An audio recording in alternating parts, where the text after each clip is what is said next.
આપણે ઊનનો રૂમાલ ગૂંથ્યો. હવે એને માથાની જાળી બનાવવાની છે. આ રીતે માથામાં પછી આંબોળા ઉપર પહેરી શકાય. ને આ માથાની જાળીમાં હવે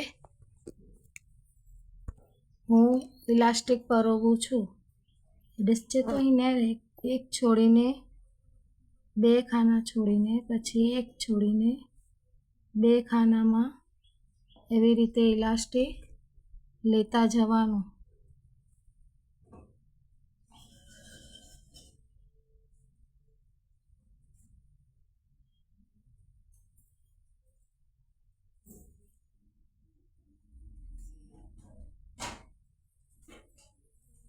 ને બે છેડા મળે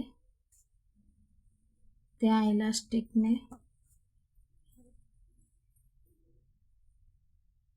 કાતરથી